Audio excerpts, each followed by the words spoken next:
All right, YouTube, how you doing? Welcome back to the channel. It is Monday, October 14th. We got two MLB playoff games to dive into in today's video. We got game number 2 of the Mets and Dodgers, and then game number 1 of the Guardians and Yankees. In today's video, I'm going to dive into both of those games. I'm going to give you my lean on the side. I'll give you my lean on the total. We'll talk about any other plays like player props that we like in the game as well. But as always, guys, keep an eye on the pinned comment. If you do want to fade me, keep an eye on the pinned comment for all of my final plays when I'm actually rolling with myself. In terms of last night, it wasn't really a fadeable night. 3-0 sweep in game number 1, bringing out the money gun here. A lot of guppies in the comments yesterday, both football and MLB, and we go 3-0 in MLB, 5-2 in the NFL, and we say, hey, guppies, you take the L. We had the Dodgers first 5 run line, plus 100, that cashes. The Dodgers money line, a lot of juice there, minus 160, that cashes. And then we had Shohei Ohtani over 0.5 single specifically, plus 115 odds. And it rounds out the sweep there. Nice little 3-0 night. Let's see if we can keep that momentum going into tonight. Now, guys, before we do jump into the plays, I wanted to let you know that we're going to be talking about odds and specific sports books in today's video. Obviously, we want to get the best prices. I have a link in the pinned comment. It'll also be in the description of all of these best offers and first-time sign-up bonuses over on the sports books. You can go ahead and pick your state, and then whichever state, obviously, you're in. It should auto-detect it, but if you have to pick it, go ahead, and it's going to update the sports books that you have at your disposal over there. So go ahead and check that out. Again, that link is going to be in the pinned comment. You can see I'm on mass here, so we got FD, Caesars, Rebet, DraftKings, MGM, all of the best sign-up bonuses as well. So if you want to get a new sports book to get the best odds, head right over here. Obviously, guys, you know the deal. You must be 21 plus. If you have a gambling problem, text or call 1-800-GAMBLER. Let's go ahead and jump into these plays for today here. Again, check out all the sports books links if you are looking for a new one in the pinned comment there. Let's jump into it. We're looking at game number 2 here of the Dodgers taking on the Mets. So right now we don't have a confirmed starter or even opener for the Dodgers. I'm seeing Ryan Brazier as their listed opener here, going up against Sean Manaea on the other side of things. Sean Manaea, honestly, been pitching fairly well, right? I mean, last 5 starts, 2.4 ERA, but like I said, fairly well. He does have a good start there against the Phillies back in that series. 7 innings pitched, 1 earned run, 6 Ks, 2 walks. So definitely coming off of a nice little spot here, going against a red-hot Dodgers lineup. I think that that's fairly important. In terms of where we lean in this game, now yesterday we read this one like an absolute book. Now, my reading level's that of a 7-year-old, so it had to be a coloring book and an easy book, but it turned out to be easy, right? 3-0 sweep. Today, I do think things switch up just a little bit due to the fact that obviously quick turnaround from that game. All the momentum was on the Dodgers side of things, and they got 9 runs, right? But now they don't have the pitching advantage, which I felt like they had yesterday. They should still have the batting advantage and the bullpen advantage, so I'm still going to lean Dodgers minus the 140, but I completely understand why those odds yesterday went from, minus 155 to minus 165 to minus 140 today. So I don't see it as clearly. I don't see it as much of a no-brainer, which yesterday even said I think Mets are capitalizing on momentum, and I think the Dodgers even had more momentum. Today, this is game number 2. Everyone has settled in. The Mets are definitely log-jammed at runs, so I can understand a Mets better today, getting plus 120, saying let's roll with it because they may have a starting pitching advantage. But to me, the bats and the bullpen and the fact that we're still in LA here, just too much for me to ignore. So I'm going to lean towards the Dodgers minus 140 on the money line. I like them full game money line more than first 5 today. You are going to get better odds if you like first 5, minus 105 on ESPN right now for the first 5 run line. But to me, it's probably just going to be money line, send it, bet in, forget it, and don't worry about it. Just because I do think that they have the late game sort of advantage. I don't know if they have the early game advantage, which they used that advantage yesterday for sure. Jack Flaherty dealt, and the offense got to Senga, and then who was like Garrett and Peterson, whoever the kind of pitching scheme was. So to me, less advantage in this game for the Dodgers, but still kind of, the weight's kind of tipping towards them. So give me them in this spot. They obviously have the better bats as well. Going up against a lefty today in Manaea. In the last 30 days here, Dodgers second in average, first in WRC plus, and then OPS first, and then ISO first, slugging first. So they still have the bat advantage here, whereas the Mets bats, though they're clutch as hell, have been just still kind of up and down. So give me the Dodgers. I do have, a thought that this could be like a 5-4 game, like the Mets kind of show up today. Yesterday hit the over just with the Dodgers scoring themselves, so I'll still lean towards the over, but I'd rather go with Dodgers money line if I had to pick one of the two. Now, I have a player prop that I'm liking in.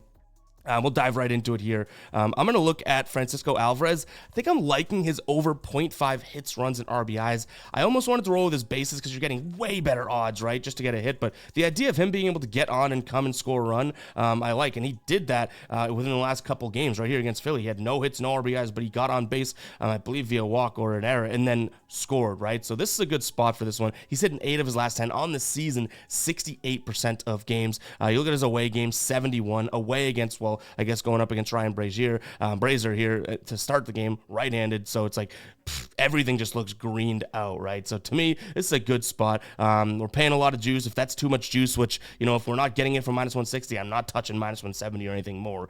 You might want to just take a peek at his total bases, get the over 0.5 for minus 130 and minus 125. That's probably how I would end up playing that if that, juice is a little too sour for you. But to me, I like the Dodgers in this one, slightly leaning towards the over. And then that Alvarez player prop definitely has a chance of being a final play. Make sure to keep an eye on the pinned comment. All right, moving on to game number 2 here. Well, game number 1 of this series, game number 2 of the video. We got the Yankees taking on the Guardians. Yankees, decently heavy favorites here, minus 160 at home. Total sitting at 7.5. Yankees just got finished with that 3-1 win in terms of series over the Royals. Cleveland took that one to 5, but still beat Detroit. And what's even more impressive, they got to Tariq Skubal, right? So good for them. They must have some momentum behind them here. Today on the mound, looks like we're going to get Carlos Rodon for the Yankees at home. That's important. Going up against Alex Cobb here for Cleveland. In terms of a pitching advantage, I feel like we have to give it to Rodon, but Alex Cobb's been decent. In his last 3 starts here, obviously it's been pretty sporadic, but he's combined for a total of 3 earned runs overall. Now that was against the Cubs, Pittsburgh, and then he did have that start against Detroit where he went, 3 or 4 innings in the game. So he's been okay. Rodon, on the other hand, has been up and down, even in his playoff start against Kansas City. 3 2/3, 7 hits, 4 earned runs, did have 7 strikeouts, and 0 walks. So it's like there's some great there's some bad there. The pitching is kind of a question mark in my opinion in terms of this series. Now, if we break it down to the hitting, what's weird is that Cleveland against lefties has been really, really good, like in terms of ranking and looking at some numbers here, because you'd think the Yankees have the better offense, and probably by a lot of standards they do, but in terms of on-base percentage or ISO or average, even WRC plus, they outrank the Yankees versus righties.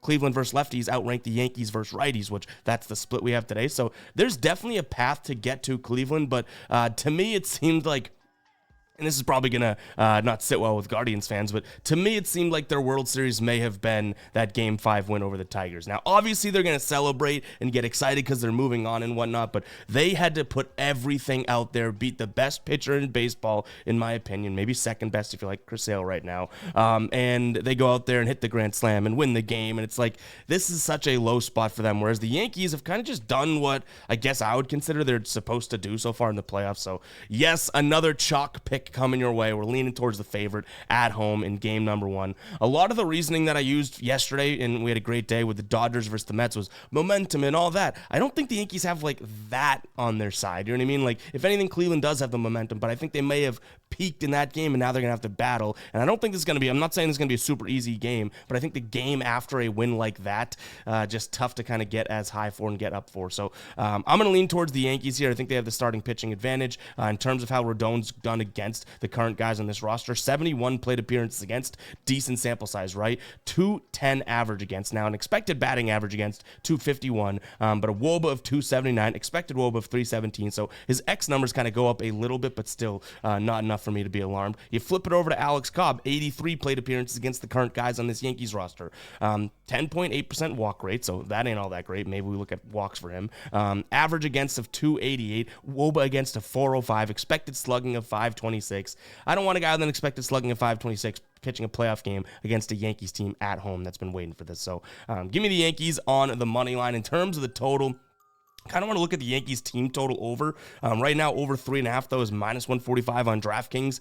That's definitely your best odds out there. FanDuel is minus 150, ESPN is minus 150, MGM minus 155, and Caesars minus 180.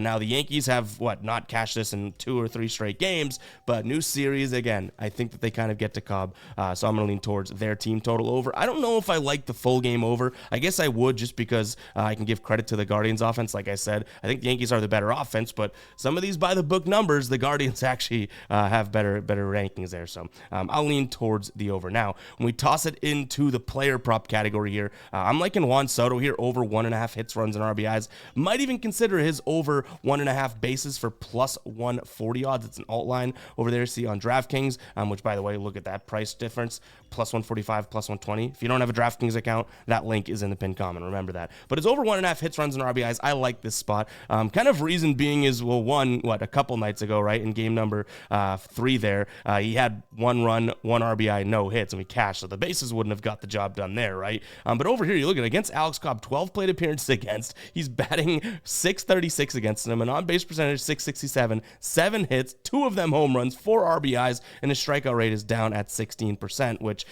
is right around his normal season average. He also bats better against righties. His WRC plus jumps as well. You can see that there. Alex Cobb here against left-handed batters, batting average jumps, ERA jumps, home runs per 9 jumps, his WOBA jumps. Like, I like this spot. A ton of splitters though, and I'm not loving the pitch mix, but overall, again, he must hit him somewhat well, right? 636 average against. So, yeah, I like Juan Soto here. And what's great about this tool, guys, if you don't know what it is Outlier. Link in the pinned comment, 7-day free trial.